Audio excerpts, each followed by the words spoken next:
नमस्कार दोस्तों आप सभी का स्वागत है आप ही के अपने इस YouTube चैनल में। दोस्तों आज मैं फिर आप सभी के सामने हाजिर हूं एक और नई वीडियो के साथ। दोस्तों जैसा कि आप सभी जानते हैं देव उठनी एकादशी का पर्व है। यह पर्व दीपावली के पर्व के बाद आता है। इस एकादशी का सबसे बड़ा महत्व और विशेष महत्व बताया गया है।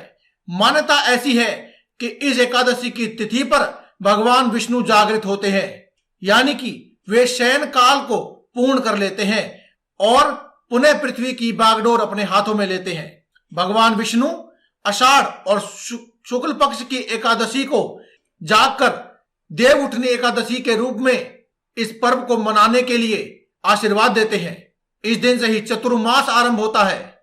इस बार 1 जुलाई से चतुर्मास प्रारंभ हुए थे।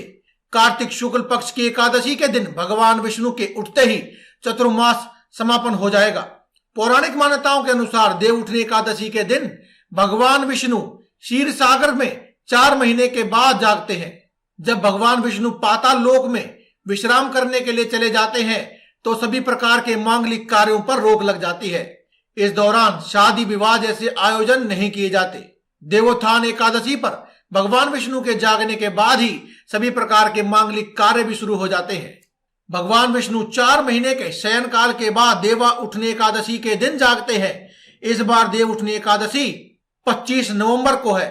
धार्मिक मान्यताओं के अनुसार एकादशी के दिन से आगे आने वाले समय में ही कोई भी मांगलिक कार्य विवाह आदि संपन्न किए जा सकते हैं।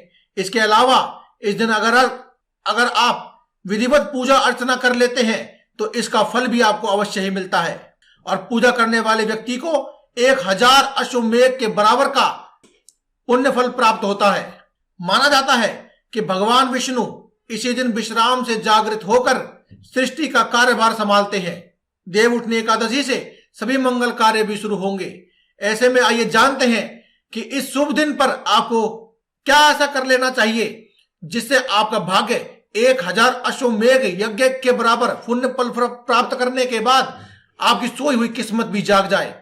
आज की इस वीडियो में हम आपको पीपल के वृक्ष और एक दीपक से करने वाला उपाय बताएंगे जिसे करने से आपकी सोई हुई किस्मत रातों रात जाग जाएगी।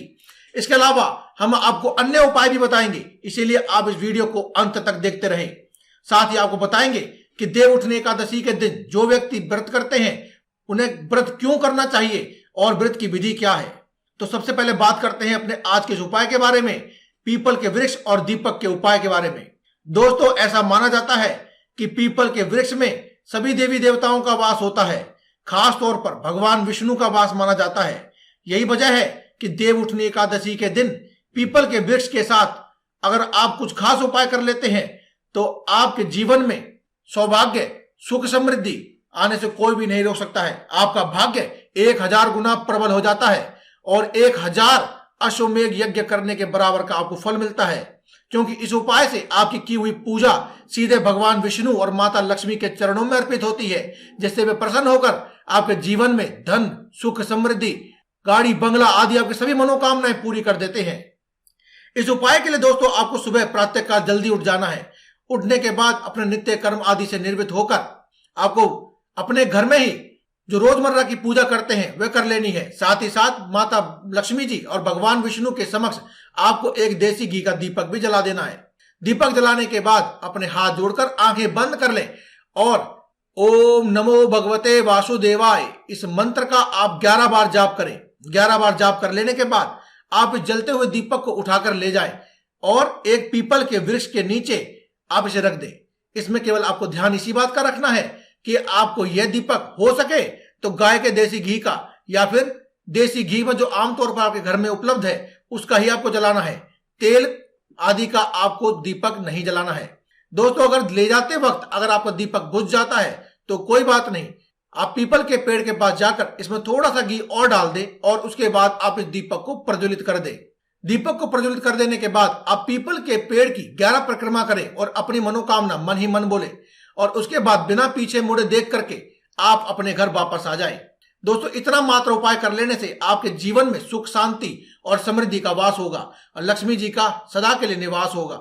दोस्तों अब बात करते हैं बाकी और उपाय की। अगर आप इस उपाय को करने में सक्षम नहीं है फिर भी आप लक्ष्मी माता की कृपा प्राप्त करना चाहते हैं तो आप क्या उपाय कर सकते हैं। दोस्तों, देवउठनी एकादशी के दिन स्नान करने के बाद भगवान विष्णु के साथ मां लक्ष्मी की विधिवत पूजा आपको जरूर करनी चाहिए। जैसा कि हमने आपको बताया कि प्रातःकाल जल्दी उठ जाए।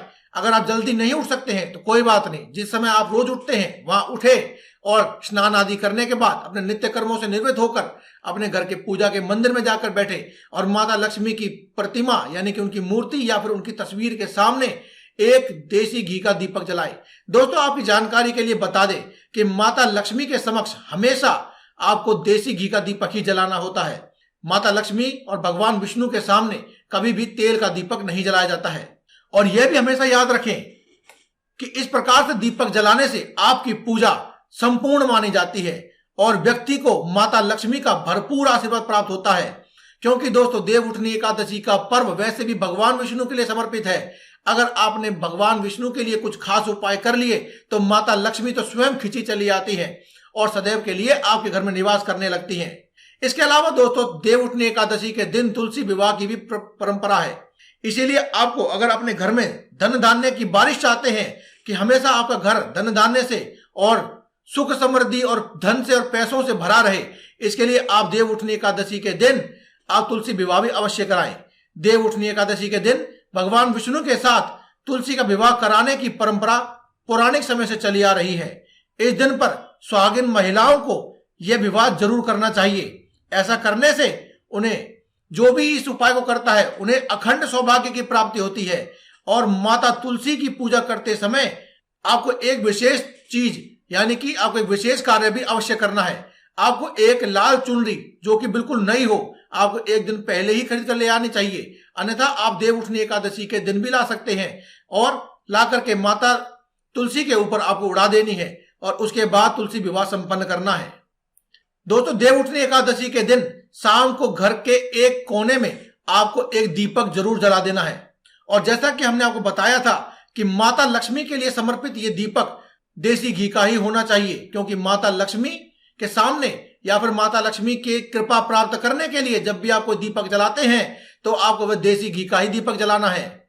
और इसके बाद आपको उसी कोने में माता लक्ष्मी को अपने मन में निवास करके आप ये समझ लें कि यहाँ माता लक्ष्मी जी हैं, उस दीपक में ही माता लक्ष्मी को समझें और उनकी पूजा जरूर करनी चाहिए। इनकी पूजा करने के लिए आप उन्हें पुष्प अर्पित करें और थोड़े से चावल डाल दें।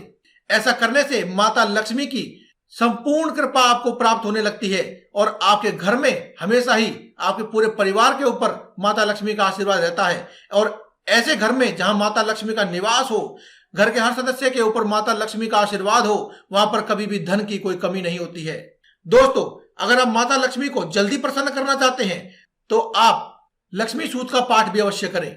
दोस्तों, लोग दीपावली के दिन माता लक्ष्मी को प्रसन्न करने के लिए लक्ष्मी सूक्त का पाठ करते हैं। ऐसा करने से आपके सभी आर्थिक संकट जो हैं वो दूर हो जाते हैं। लेकिन देवउठनी एकादशी के दिन भी आपको लक्ष्मी सूक्त का पाठ अवश्य करना चाहिए, क्योंकि देवउठनी एकादशी के दिन भगवान विष्णु की कृपा प्राप्त की जाती है। क्योंकि ऐसा माना जाता है कि जब भगवान विष्णु की कृपा आपको प्राप्त होती है तो माता लक्ष्मी जो कि उनकी सेविका है वो स्वयं आपके पास आती है। ऐसे में अगर आप भगवान विष्णु की कृपा प्राप्त करने के लिए दीपक जलाएंगे और साथ ही साथ लक्ष्मी सूक्त का पाठ करेंगे तो माता लक्ष्मी और भगवान विष्णु दोनों की ही आपको कृपा प्राप्त होगी। और इस प्रकार की कृपा प्राप्त करने वाला व्यक्ति जो कि पूजा पाठ कर रहा है, उस व्यक्ति और उसके पूरे परिवार का सभी आर्थिक संकट दूर हो जाते हैं। अगर आप चाहें तो आप अपने लिए नहीं बल्कि अपने परिवार के किसी सदस्य के लिए भी पूजा कर सकते हैं। इसके अलावा दोस्तों, एक गुप्त उपाय भी हम आपको बताएंगे। इसके बाद हम आपको बताएंगे कि इस एकादशी यानी कि देवउठनी एकादशी के दिन आपको व्रत किस प्रकार से करना चाहिए। दोस्तों, बात करते हैं उपाय की। दोस्तों, आपने शंख के उपाय बहुत सुने होंगे और हो सकता है आपने किए भी होंगे, लेकिन देवउठनी एकादशी के दिन आपको एक दक्षिणावर्ती शंख आपको लेकर आना है और उसमें आपको गाय का दूध भर लेना है और इस दूध से भगवान विष्णु की प्रतिमा पर आपको अभिषेक करना है। अगर आपके घर में भगवान विष्णु की प्रतिमा नहीं है तो आप इनके तस्वीर चित्र पर भी कर सकते हैं, या फिर आप अपने घर के नजदीक में जहां कहीं भी भगवान विष्णु का मंदिर हो वहां पर जा करके आप ये उपाय कर सकते हैं। और जब आप ये अभिषेक कर लें तो उसके बाद आप भगवान विष्णु और लक्ष्मी जी का पूजन भी अवश्य करें और तुलसी विवाह भी अवश्य कराएं। अगर आप संख्या उपाय करते हैं तो आपको ये सभी उपाय करने आवश्यक है, लेकिन इसका फल भी बहुत जल्दी देखने को मिलता है। आपकी जो भी मनोकामनाएं होती हैं वे बहुत ही जल्दी पूरी हो जाती हैं। दोस्तों, देवउठनी एकादशी के दिन भगवान विष्णु की पूजा की जाती है और भगवान विष्णु का स्वागत किया जाता है। इस दिन व्रत रखकर भगवान विष्णु की पूजा की जाती है। यह व्रत सभी प्रकार के पापों से तो मुक्ति दिलाता ही है, साथ ही साथ व्यक्ति की हर मनोकामना को पूरा कर देता है। सभी प्रकार की मनोकामना को पूर्ण करने के लिए इस व्रत को लाखों करोड़ों लोग रखते हैं, पूरी श्रद्धा विश्वास के साथ रखते हैं। इस व्रत को सभी व्रतों में सबसे श्रेष्ठ माना गया है। देवउठनी एकादशी पर आप सुबह प्रातःकाल जल्दी उठ जाएं और स्नान करने के बाद आप एकादशी व्रत का संकल्प लें और भगवान विष्णु और माता लक्ष्मी के सामने पूजा आरंभ करें। देवउठनी एकादशी के दिन घर के आंगन में भगवान विष्णु के चरणों की आकृति आपको अवश्य बनानी चाहिए, या फिर आप बाजार से बनी हुई भी लेकर आ सकते हैं। और प्रसाद के रूप में कार्तिक मास में उत्पन्न होने वाले फलों का आपको प्रयोग करना चाहिए, यानी कि जो मौसम के फल होते हैं जैसे कि शकलगंध, आलू आदि, ये जो फल होते हैं आपको इनका उपयोग करना चाहिए। अब आलू को आप कच्चा नहीं खा सकते, इसलिए मूली, गाजर आदि का प्रयोग करें। पूजा की थाली में आप फल, मिठाई, बेर, सिंघाड़े और गन्ने को सजा करके रख दें और भगवान विष्णु और माता लक्ष्मी के सामने भोग अवश्य लगाएं। इस प्रकार के भोग से भगवान विष्णु और माता लक्ष्मी बहुत प्रसन्न होते हैं दोस्तों, और व्यक्ति की मनोवांछित कृपा, उनकी मनोकामना को पूरा कर देते हैं और अपनी कृपा हमेशा उन पर बना के रखते हैं। देवउठनी एकादशी की पूजा विभिन्न प्रकार से की जा सकती है, लेकिन जो विधि हमने आपको बताई है वह विधि एक ऐसी विधि है जिसे करने से कभी भी मनोकामना खाली नहीं जाती है। लेकिन इस पूजा में नियम और स्वच्छता, जो आपकी साफ सुथरी और स्वच्छता है, उसका आपको विशेष ध्यान रखना चाहिए और आपको तुलसी का विवाह अवश्य कराना चाहिए। दोस्तों, जो व्यक्ति भी देवउठनी एकादशी के दिन तुलसी विवाह करवाता है उसकी तो मनोकामना बिना मांगे ही पूरी हो जाती है। आपके मन में जो भी समस्याएं हैं, मनोकामनाएं हैं, सब भगवान सुन लेते हैं और आपकी सभी प्रकार की मनोकामना को पूरा कर देते हैं। पापों से मुक्ति मिलती है और सब संकट दूर चले जाते हैं। दोस्तों, आपने अब तक जाना कि आपको कौन सा उपाय करना है, क्या नियम है, स्वच्छता का प्रयोग क्यों करें और एकादशी का व्रत कैसे करें। लेकिन अब आपको बता देते हैं सबसे महत्वपूर्ण बात, देवउठनी एकादशी का शुभ मुहूर्त। जी हाँ दोस्तों, देवउठनी एकादशी का व्रत 25 नवंबर 2020 को यानी कि बुधवार के दिन पड़ रहा है, और बुधवार के दिन पड़ने वाली एकादशी वैसे ही अपने आप में बहुत शुभ होती है। और एकादशी की तिथि 25 नवंबर को दोपहर के 2:42 से आरंभ होगी और 26 नवंबर को शाम के 5:10 पर समाप्त होगी। इसलिए आप इसके बीच में ही सभी उपाय करें। ये जो शुभ मुहूर्त है, इस मुहूर्त में यानी कि कोई भी शुभ काम या शुभ कोई उपाय करना चाहते हैं अपने भले के लिए या किसी और के भले के लिए, तो आपको वह शुभ मुहूर्त में ही करना चाहिए। इसीलिए आप इस देवउठनी एकादशी पर जो हमने आपको मुहूर्त बताया है, इसके बीच में ही उपाय करें और आपकी सभी मनोकामनाओं को पूर्ण कर लें। लेकिन दोस्तों, एक बात का विशेष ध्यान रखें कि जो व्यक्ति अपने साथ साथ औरों के जीवन में भी अंधकार को दूर करता है, वह व्यक्ति सर्वश्रेष्ठ होता है और भगवान ऐसे व्यक्तियों की मनोकामनाओं को बहुत जल्द पूर्ण करते हैं। इसीलिए दोस्तों, आपसे हमारी विनम्र विनती है और आपसे प्रार्थना है कि आप इस वीडियो को ज्यादा से ज्यादा लोगों तक शेयर करें, ताकि और भी लोग इस वीडियो का लाभ उठा सकें और ज्यादा से ज्यादा लोगों के जीवन में उजाला हो सके और आपको भी पुण्य फल की इससे प्राप्ति होगी। तो दोस्तों, आज की वीडियो में केवल इतना ही। कल फिर आपसे मुलाकात होगी एक और नई वीडियो के साथ। तब तक के लिए दें में इजाजत। धन्यवाद। कमेंट बॉक्स में लिखना ना भूलें। जय मां लक्ष्मी, जय भगवान विष्णु, जय गणेशा, जय बजरंगबली।